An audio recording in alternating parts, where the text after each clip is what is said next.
gusto ko dito, pero ayaw niyang makishare.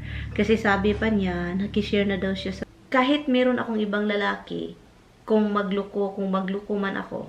Good morning, Philip! Afternoon. Late na po akong nag-vlog, guys, kasi sabi ko, mag-relax nga tayo ngayong araw. So yun, nag-relax ako ngayong araw. Hindi talaga nag-relax kasi na-frustrate ako sa sa laro. So yun, hindi talaga nag-relax. So pero, at least hindi ako nag-vlog and nag-edit ako isa, andin yun lang, enough na. Nag-enjoy sa ginagawa ko. And ngayon, mag-ano po tayo, guys. Di ba, nag-marinate po tayo ng pork.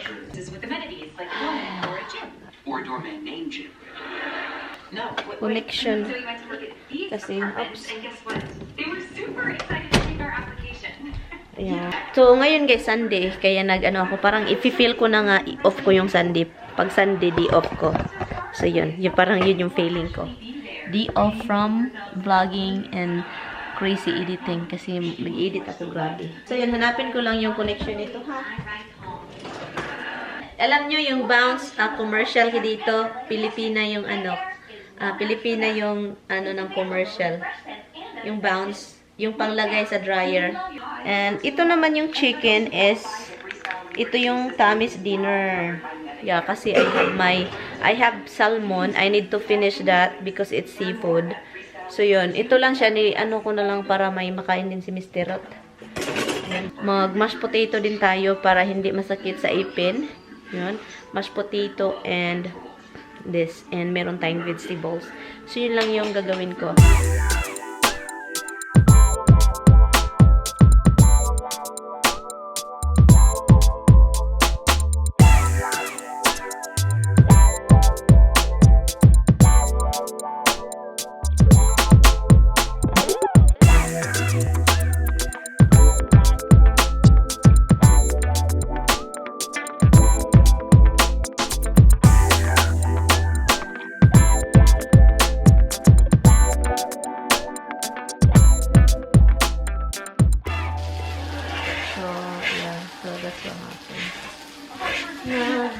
Burn.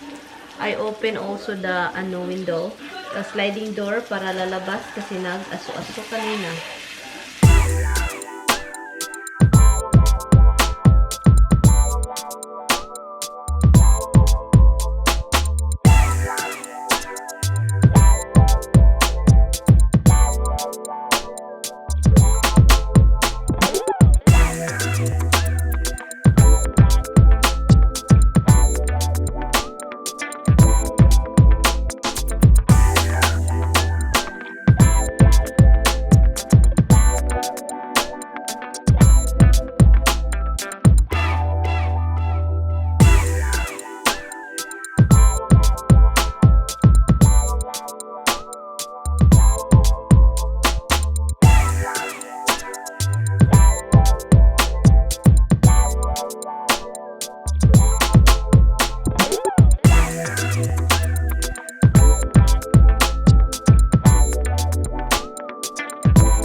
Hanap tayo ng mashed potato.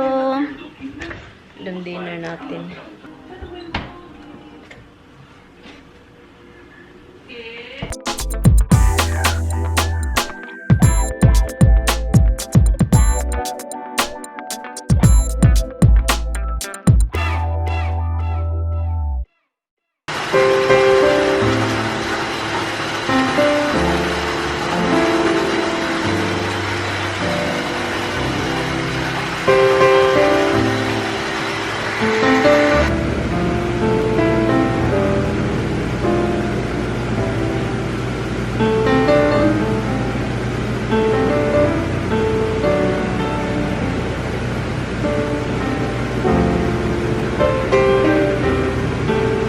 Everything. Good night. Good night na. Shh. Ang ginaw, guys. Shh. Ang ginaw. It's so cold. So yan, andun si Tami sa labas na nigarilyo at saka ang ginawa. Hindi ako lumalabas. Ang ginawa ko ngayong araw pala, guys, nag-continue ako sa ginawa ko sa basement. So, kino-continue ko lang siya. And yun, anong tawag dito? So, yun. And then, naglilinis doon. Nililinis ko lang continuation sa kahapon na mga gawaing bahay. And naglalaba din ako ngayong araw. And then, naglilinis. Nagba-vacuum lang naman ako. Sa office ni Tami. Nagawa na itong office talaga ni Tami, guys. Sabi ko, gusto ko maging office ko. Pero ayaw niyang ibigay. So, sabi niya, sa taas yung sayo. Sabi ko, uy, nakakaboring man sa taas. Gusto ko dito, pero ayaw niyang makishare. Kasi sabi pa niya, nakishare na daw siya sa mga alaga naming 2 pusa. So, itong office na to is office ng 2 pusa at saka office niya. Walang ganap ngayong araw, so kaya hindi ako nakapag-vlog. And also, yun, naglinis. And, nag-relax. Pagkatapos, no, nag-relax ako, guys. Sabi ko, nakapaggawa na ako ng video, nakagawa ako ng thumbnail sa vlog natin. And sabi ko, gusto kong mag-relax doon sa jacuzzi. So, nagiga-higa ako doon, nanonood ng movie. So, yun, na okay naman yung pakiramdam ko kasi sumakit yung dito ko, sa kakalinis sa baba.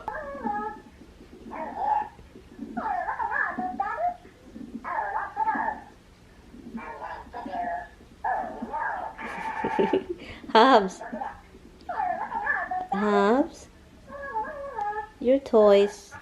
Hi guys! Itong video guys, i-add ko lang ito sa video na ito. Hello po.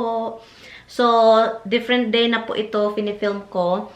So, meron lang tayong i-add something. Oh my God, galing ako grocery. Napagod ako.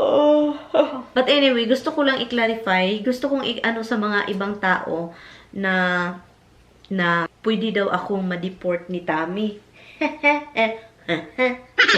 Pwede daw akong ma-deport ng asawa ko kung magmamaldita ako. Yun.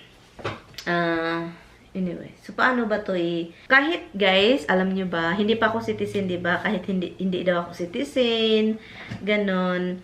So gusto ko lang itong, hindi man ako galit guys sa mga ganon kasi ang daming mga ganon. Pero gusto kong i-ano kasi para naman malaman ng iba na yung andito na hindi pa citizen, di ba? So kung mag-aaway kayo, kung mag-aaway kami or ikayo, kung yung nanonood na may foreigner na asawa, and then, ilang years na kayo nagsama, ganon, kumpleto ka na, may green card, may ganon. At itong green card ko is pa 20 years na siya. So, di ba bago lang ako nag-renew for another 10 years. So, may nagsasabing, pwede daw akong ma-deport, ganon. Hindi pwede, kahit mag-away kami, or for example, may iba akong lalaki, kahit meron akong ibang lalaki, kung magluko man ako, hindi ako pwedeng ma-deport ng asawa ko. Mag-divorce, maghiwalay kami, yung gano'n, maghiwalay, process, you know, pero hindi ako pwedeng ma-deport. Kasi matagal na yung relationship namin. Okay, so merong green card na ako. So, yun yung alam ko. And hindi ka ma-deport. So, hindi ako takot. Or yung iba dyan hindi din pwedeng matakot. Yung ano lang, yung walang mga green card or yung mga bago-bago lang, di ba nakakatakot yun? So yung mga 2 years, yun, parang nakakatakot pa yun. Yung mga 2 years na green card, nakakatakot pa yun. Pero pag matagal na kayo dito, parinyo-rinyo na lang kayo ng green card, kung ayaw mo mag-citizen, ganun. Hindi ka pwedeng ma-deport kasi ano ka na dito, permanent resident. Gusto ko lang i-address yun guys. So anyway, and ano pa ba? Ano ba yung parang hindi ata alam ng tao, ng taong ito na ano, matagal na kami asawa at matagal na ako dito. And yun, ma-deport ako. Hindi ka pwedeng basta-bastang ma-deport. Ganun. And also guys, ang dadami this morning also, meron akong nakapanood. Another topic na naman ito guys. Meron akong ano lang ito, parang dahil sa nature, di ba? Meron akong napanood sa Facebook na compiling. Habs! Huy! Habs. Oh my God, kinitkit mo na yung ano ha? Si Luffy. Kinitkit mo na, kinitkit. So, meron akong nakikita sa Facebook, yung compilation ng video of yung mga mother nature, nagalit yung mga baha, yung landslide, gano'n, nagbaha. So, meron ako, so sobrang akong natakot. Yung baha, ang nakakatakutan ko is yung baha. Yung nakikita ko yung baha. Yung baha is, you know, di ba may taong hindi marunong lumangoy or kahit marunong ka man lumangoy, gano'n. Ang daming na namamatay dahil sa ganong bagay na hindi marunong lumangoy. So, meron akong i-share sa inyo, guys. Baka naman, yung naano ko lang, naisip ko lang kung ano yung gagawin ko kapag ako yung nasa lugar na yun, na nabahain yung lugar, and then hindi mo talaga paminsan gabi, ganun. So, ang naisip ko umagad, kaninang umaga, naisip ko talaga, sus, kung ako pa talaga ganun. So, di ba maraming container sa atin, yung galon na mag-ano tayo ng tubig, igiba natin ng tubig.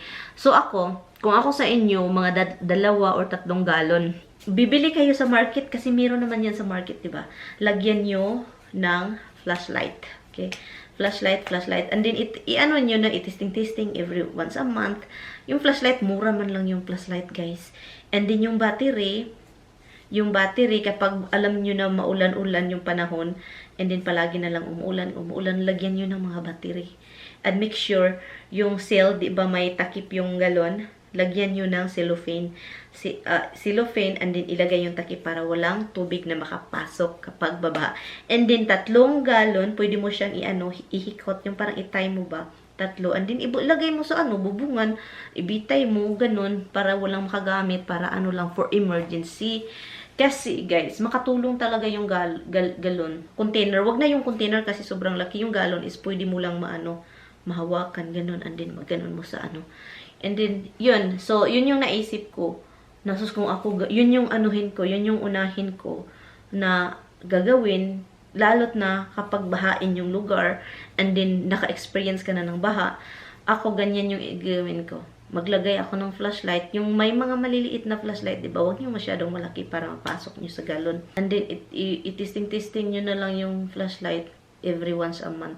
And then, once a month. And then, kung ano man yung gusto ko lang i-share sa inyo, guys, kasi paminsan talaga, yung lalo na lately, yung baha sa Pinas, ang dami kong, guys, na nangilabot yung balibo ko, guys, dahil sa nakikita ko talaga na grabe. Na, Diyos, ang daming pamilya. Guys, alam nyo, guys, yung mga pamilya, oo, yung mga bata, yung mga matanda, diba? Pero, guys, yung aso, mga pusa, manok, kambing, na ako, guys, na, Ginoo ko, kawawa. Yung mga aso, Ginoo ko. Ako yung naawa sa mga hayop. And then, ang daming tao na sa bubong. So, yun. Kung ako, yun talaga gawin ko. Galon talaga, guys. Diba, para lang meron tayong, lalo na kapag hindi ka marunong lumangoy, meron tayong hawakan na. Kasi lilitaw kasi yung galon, diba?